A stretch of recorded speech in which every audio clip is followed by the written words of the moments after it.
The Rebel Capitalist Show. Do you have any opinion on a central bank digital currency? Because I started talking about that in 2019, and everyone was telling me that I was wearing a tinfoil hat, and that's crazy talk. But now, if you listen to the IMF, Jerome Powell has talked about it. We see China rolling out their central bank digital currency. Have you given that much thought? And if so, how do you see that affecting the economy and the average American in the future? Well, I mean, the central banks will try to do anything to maintain their control and their management efficacy over the financial system, to the extent that, digital currencies are just an alternative payments processing technology. Since the central banks process all the payments in the world anyway, I can see that rather easily happening. I think that will only just exacerbate the problem, make it even easier for the central banks to wreck the system. But I don't see it as anything necessarily sinister or nefarious. I just think it's an evolution that's underway. The problem is central banking. The problem is the Keynesian notion that the economy of the world is always short of demand, and that central banks the job of the central banks is to inject enough demand to fill up the bathtubs, the economic bathtub of the world and the country to the brim, so that everybody will live happily ever after. This is just damn nonsense. Economies grow on the supply side. They grow from entrepreneurs. They grow from savings, innovation, investment, technological advance. None of this can come out of a central bank. It's just the wrong way. It's the wrong track. It's the wrong theory of how the world works. And until somehow we understand that the central banks are the number one, number two, and number three problem of the world, I don't think the direction is going to change.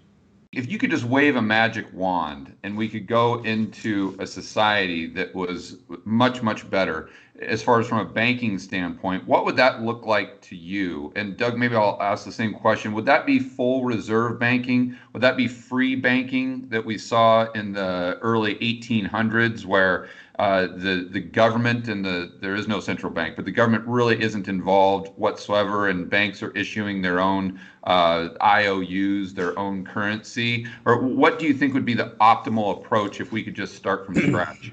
I don't think you have to go radical. I think you can just go to 1913 Carter Glass, his idea of the Fed, that it was a banker's bank. It had no open market committee. It had no mandate for X level of inflation, or Y level of unemployment, or G level of housing starts. None of that mattered. Its job was simply to supply reserves to the system at a penalty rate above the free market level of interest on the presentation of good collateral, which excluded government debt. Now, that was very simple. That was a passive central bank, and it allowed the key thing that capitalism needs to thrive, and that is that pricing of all financial assets happened in the market, not at the open market committee of 12 geniuses at the Fed. And that's what we need now. Get the Fed, if you abolish the open market committee and you prevented them from buying one more dime of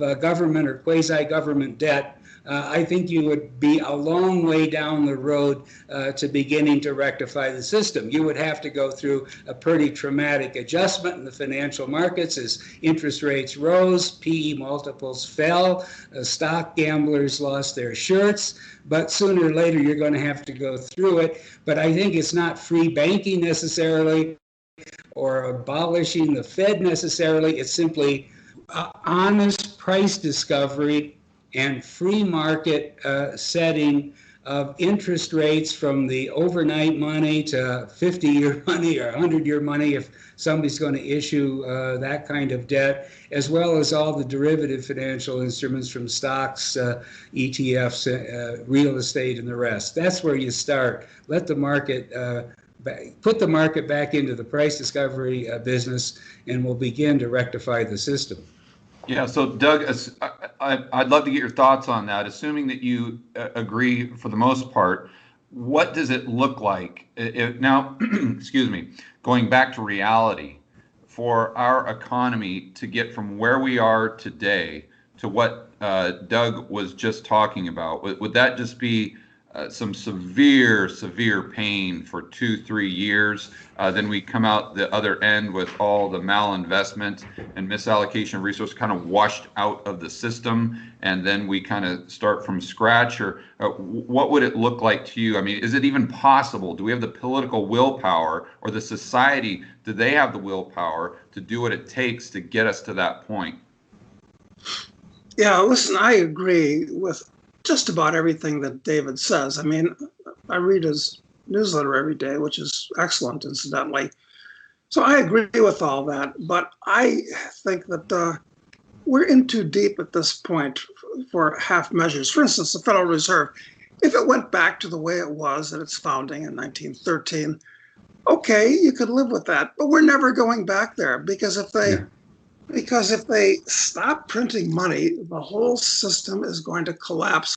And the thing is that the American public has been so indoctrinated over many decades by being processed in government schools, where they've learned all kinds of phony economics and phony history. Right. They won't put up with it. They think that the government is the cornucopia.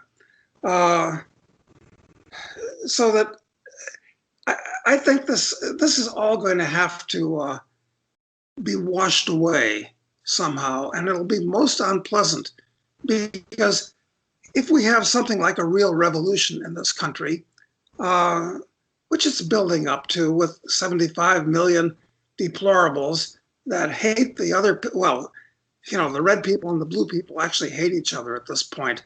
And you can't have under one political umbrella, especially an extremely powerful political umbrella that allocates goods and services, does a lot more than just protect people from crime and allow them to run court disputes peacefully.